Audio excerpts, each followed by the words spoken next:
All right, guys, welcome to lesson 5. And just a little quick recap. So we're going through the foundations, the skeletal structure, the everyday stuff. So, of course, on court, but not tactical yet.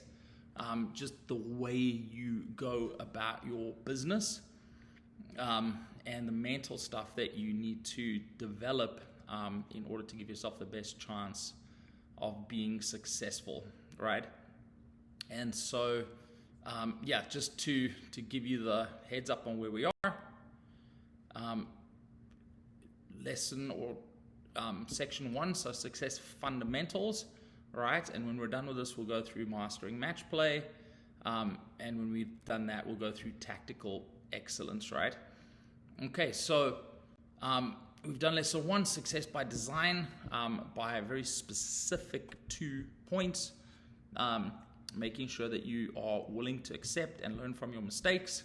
So you're actively seeking them out. You're not trying to hide from them. You got a thick skin. So if somebody tells you, hey, you took that late, you took that early, I'm not sure about the idea there, you maybe want to come up with something else, you love that. You want that feedback. You enjoy the person giving you stuff that makes you think about what you did and how you can do it better, right? And we went through 6 pieces of the life puzzle. We went through a couple of the common myths on training, trying to be perfect, etc. Last time we went through consistent self-discipline, right? So the ability to regiment yourself a little bit, to work on those things, right? And today, lesson 5, we're going to click in there, the art of being tough, right? Okay. So what's important here is, just to reiterate, and you will hear me say things over and over again, which means they are the important things. So if you hear something come up multiple times, make a note of that and really go back to that one, right? I think most people get fixated on technique because it's easy to measure. You can take a video and you can look at how the stroke is being formed. What's not so easy to measure is discipline, for example, to measure determination, to measure fighting spirit, to measure competitiveness. So all of those internals, which we call the intangibles, and I'm not sure I love that word, but internals is better because they are there, they are operating. You can address them, you can improve on them, but you just need to work on some method of making them better, right? Okay, so in sport, what you have to understand very clearly is that you don't have a crystal ball, right? And so you can never predict when things are going to happen. You don't know when you're going to win your first Grand Slam. You don't know when you're going to win your first national title. You don't know when is the first time you're going to beat X player. You don't know when they're going to hit it down the line or a drop shot, or where you're going to hit a shot and they get there and they miss their reply. There's a lot of unknowns. And if you look at the most successful tennis player of all time, winning-wise, Djokovic, his points won percentage is 53 or 54, right? So that means out of every 100 points, he loses 46, right? And that's 46 moments where it didn't go your way, where something unexpected happened, where the other guy got the better of you, his decision-making was better. And you're really just fighting out that margin of 2 or 3 points that make a difference, right? So it's very important to have a robust internal system anyway, because you're going to get frustrated a lot, right? And that goes for all sports. You don't know when Michael Jordan's going to catch fire and hit 15 points in 30 seconds kind of a thing. And it can happen anywhere at any time, okay? So what we want to start with is just the understanding that toughness, right, is not just about your ability to perfect your technique or your ability to do sprints, right? It's basically about an unwavering commitment to competing, right? Resilience to overcome obstacles, relentless pursuit of excellence, of getting better, okay? So it goes beyond sweating a lot. We went through utility. You can sweat till the cows come home. But unless you're improving your stroke selection, your tactics, your consistency, and your utility is growing, you're just sweating a lot. It's like going to the gym to do a workout, okay? So emotionally, you've got to deal with the highs and the lows, right? The beauty of victory and the agony of defeat, right? Once you start becoming tough, so one of your goals is to stop looking at losses as failure, right? We went through this a little bit in the myths, and start looking at these as necessary steps on the path to success, right? I have to fail X number of times because A, I have to start mastering the emotions that come along with it. B, I have to start conquering the effect of those losses, right? If I want to lock myself in a dark room and write deep, meaningful poetry for 5 days, that's 5 days after the loss that I didn't show up and go practice, and now the other person's got 10, 11, 12, 15 hours more rehearsal time than I do for next time, right? So the quicker you bounce back from a loss, I went through my notes. Now, my coach had a thing which I loved, which was just called the burn, right? Which is like, right, you have 10 minutes in the vortex, do whatever you want. Go yell, go write poetry, tear your hair out, cry into your shoes, whatever you want to do. But at the end of those 10 minutes, we're done. That's it. We put a little stick in the ground. We have a funeral for the match, Hail Mary, and we move on, right? So building the discipline of doing your analysis, go through the match, take the good and the bad, and then move on, be done. None of this sulking for 2-3 days nonsense. There's too many losses ahead, and if you sulk for 2-3 days every time, you'll be sulking until you're 490 years old, right? Okay. So failure is not a sign of weakness. Try not to let failure start sitting in your ego, right? Instead, just look at it as matter-of-factly as you can. Like, if I had done this, I would have had a better chance, right? If I had done this, it would have helped here, right? Doing this at this moment was something that didn't help. So I'm going to try to stay away from that for next time. But, the more objective you can be, the more scientific you can be and take the emotion out of it, the quicker you can come up using your logic and your intellect as a tool rather than pure emotion. And I always say that, there's a battle between intellect and emotional intellect, right? Intelligence versus emotional intelligence. And you need both. So you really want to grow your knowledge base of the game, and then you really want to send your emotions to school so that they're working for you and not against you, right? Okay. In order to build your character, in order to be someone who's reliably going to respond in a helpful way under the most adverse conditions, right? You've got to get into the fire enough times to forge the steel, all right, and to really, really now define your character, right? And so, at the end of the day, most of the time when you're in trouble, you need more. You need more footwork, you need more consistency, you need more offense, you need more defense, but you need to rise. Your level needs to come up, right? And that's very, very difficult to do in an environment where your mentality is going down, right? You're getting more sulky, you're getting more agitated, you're getting more frustrated. And so you really want to build yourself into someone who is trained at responding to the emergency, right? And you can trust yourself to be like, yes, when I'm down, I'm going to fight like a dog. I'm going to fight for every point. I'm going to really, really rise up and try to meet that challenge with what it's asking me to do. If the ask is 30 side to sides, I'm doing 30 side to sides, right? And I'm not going to argue with the problem, right? I will let the problem determine what I need to do to respond. So if it's going to cost me an hour and a half of just hot, sticky, nasty, 45-degree work to solve this problem, I'm willing to do it, right? Okay. So toughness in the sense of your disciplines, right? Waking up to train when everyone's sleeping, pushing through pain, pushing through exhaustion, finding an extra 10%, staying extra to redo a thing that you weren't happy with, so you get it today, not tomorrow or next week, or kick it down the road or forget about it. Right?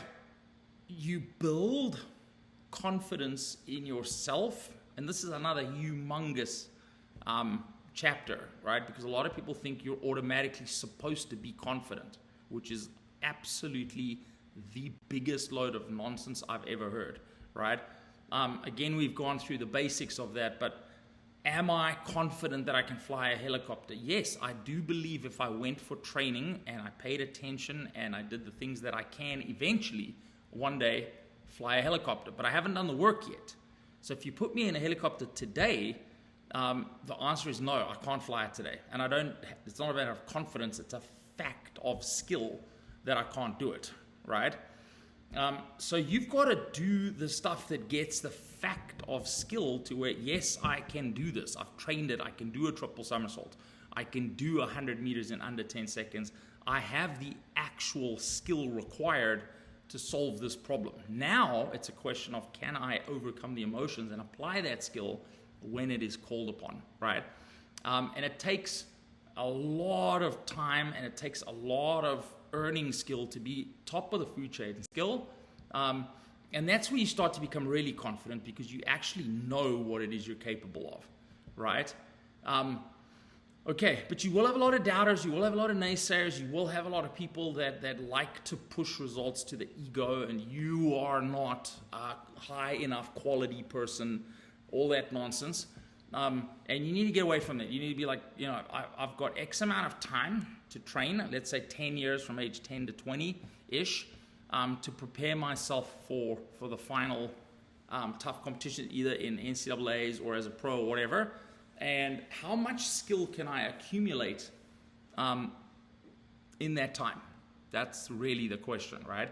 And, when you push yourself hard and you've got good disciplines, your rate of progress is high, right? If you're in and out, you do soccer for one semester, and I'm not saying don't do soccer, I'm just saying, but you concentrate on your new girlfriend, Tina. Then you've got problems with your grades, so you've got to do a whole bunch of extra school, and you're only training once a week. You plateau. Your rate of progress goes so slow that it's like, am I confident that I can get my skill all the way up there by the time NCAA or college tennis shows up? No, I'm not, because I'm just not doing enough work, right? So it's very important to be able to maintain. I like the idea. What works for me is to think of yourself as a student athlete. You got two things, and both of them have to be at the high. Occasionally, you can give up a grade, get a B because you're playing orange ball or something like that. And occasionally, you can skip a couple of trainings because you got a bit behind because of your last 4 tournaments. But in general, you need to plan it so that both are thriving and both are top-notch, which is going to require a huge effort from you in terms of commitment, discipline, and your character traits, right? And when you are committed to that and you're doing a good job, that is where the real confidence comes from, and you start feeling like, I deserve to win. Okay? So, being able to stay focused, composed under pressure to turn setbacks into opportunities, never lose sight of the ultimate goal, right?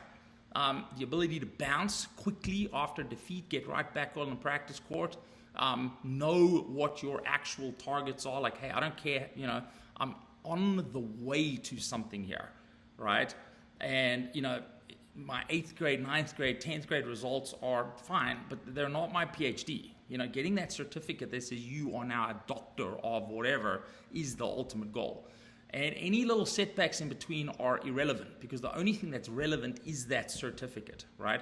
So you got to be able to take the knocks in stride, and knowing what your ultimate goal is makes it a lot easier to handle those, right? Okay. So you got to be careful of becoming selfish in practice, right? You want to inspire your team. You want to have what I call a co-evolutionary process there, where the rabbit gets a lot faster to escape the eagle. The eagle has to sprout an extra wing so that it can chase faster. The rabbit gets a bigger foot so it can dig a hole. And by the time they've both adjusted upwards to get away from each other enough times, you've got absolutely top-of-the-line eagles and top-of-the-line rabbits. They're bloody brilliant at what they do, right? If you're selfish in practice and you go for a winner on every second ball and it's all about you, people don't like that. They recognize that there's no value in it for them. And what you end up with ultimately is a negative environment that doesn't do anything for anybody, right? Okay. Remember, of course, at the end of the line, why do athletes get paid so much? And it's because we get the opportunity to show people what you can do when you're a fighter, right? What you can do through sheer determination. Because a lot of people off the court have the same problem. They don't believe in themselves. They don't know how to get the best out of themselves. So it's obviously we've all been inspired by athletes. And at the end of the road, if you do a great job, you get to pay that back and inspire the future generation, right? Okay. So just going back to what is the definition of tough, right? And the definition of tough, the psychological textbook definition is a person who acts in their own best interest most of the time, right? So out of 100 scenarios where you're given a choice, right? Should you A, fight like a dog right now, or B, break a racket, right? This person chooses break a racket. Other person chooses fight. Should you get up and train even though it's 5:30, even though your parents have said, you've worked so hard, you can take a day off? Do you A, do the training, B, take the day off? Boom, there's your choice, right? The person who acts in their own best interest the most often is going to get the best results. On court's the same. Should I A, give into the fear and just tee off and hope it goes in? Or should I B, construct a point using what I've seen throughout the match and be willing to get very tired, very sweaty, very deep involved to ultimately get what I want, because I know that there is a result for me at ball 18 here, a positive result. But do I go, I don't want to wait that long, let's just go for a winner on ball 4, right? Those are the choices that you have to make. Nobody can make them for you. But if you're consistently acting in your own best interest, you have to be extremely tough to do that, right? Okay, so your next move is helpful to your cause. It's in alignment with your goals, right? It takes you in the direction of progress, so you're willing to sacrifice a win today for progress that's going to help you later on down the line, right? It moves you forward, right? Understand this, on a tennis court, you have almost unlimited freedom of decision making. You can do whatever you want, whenever you want, right? You can hit the ball any way you want to, in any direction you want to, right?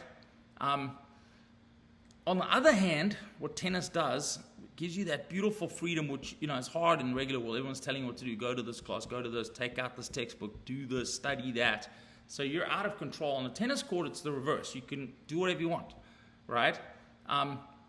But the cost, the price of that is you're going to be confronted with some of the most sustained, adverse psychological conditions you could possibly expose yourself to, right? You are going to get stuck in battles and situations and scenarios that are extremely frustrating, extremely hard to master, extremely difficult to get through, right? Okay. What we're going to see, right, there's a little bit of a conflict because we've all had this where you're watching Sampras or Federer or Djokovic or Sinner or Alcaraz or whoever, and you're like, wow, why didn't he go down the line? The whole line was open, right? It's easy to see that opportunity when you're not in the battle, right? And we can all armchair quarterback. But when you're out there playing, seeing that opportunity, right, and executing the right pattern of play, the 3 or 4 shot sequence to capture that opportunity is much, much harder, right? So just a note for any of the parents watching this, be careful of that, right? Of going, wow, why didn't you see this, Timmy? What an idiot, right? Well, that's how people feel anyway. But the reality is when you're out there and it's your 720th decision for the day and, you know, you're only at 50-50 with them working or not working, it's easy to become hesitant. It's easy to second guess yourself. It's easy to not see the wood for the trees, right? Okay. So what is the one thing that winners have that other people don't have? And that's a big question, right? And what they have is they have achieved a mindset, right?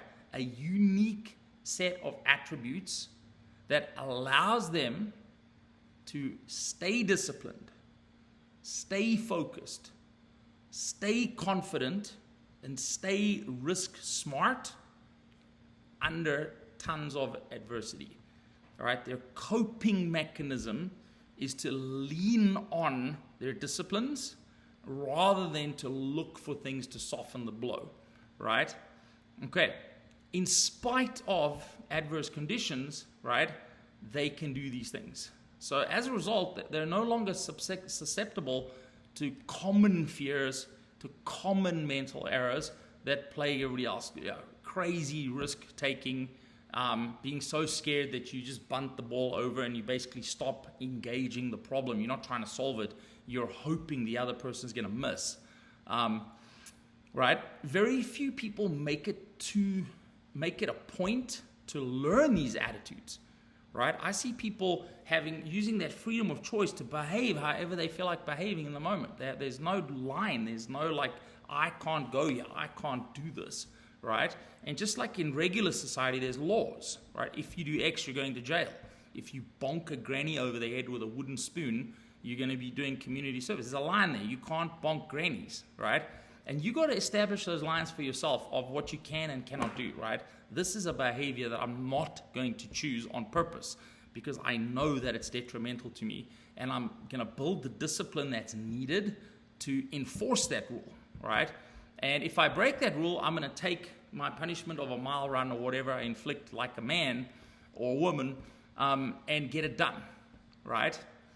Okay, so I've worked with some of the best junior athletes in America and at times some of the worst, right?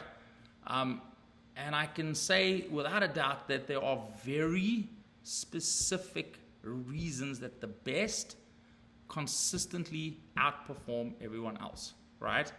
And if I was forced to say what is the one thing, right, it's that they think differently, right? Winners, the consistent winners are very consistent with their focus, with their discipline, with nurturing their self-confidence, with their risk-taking, right? Okay, so that might sound easy, right?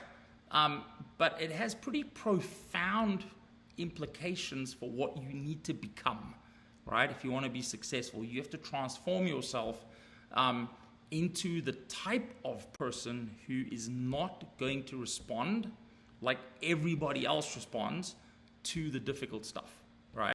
So if you look around and you see, like, go to any junior tournament, and you see the behaviors, you see the throwing of the rackets, and you see the whining and moaning and externalizing emotion, you got to make a choice to not be in that group. You don't want to be in the group that's going to end up in the middle of the road. You got to elevate yourself, and you got to become someone who can actually skillfully respond with a very resilient, very tough, very helpful response to the biggest of problems that you're going to have. And that's going to make you a super tough athlete. All right, so lesson 5, we'll catch you guys for lesson 6.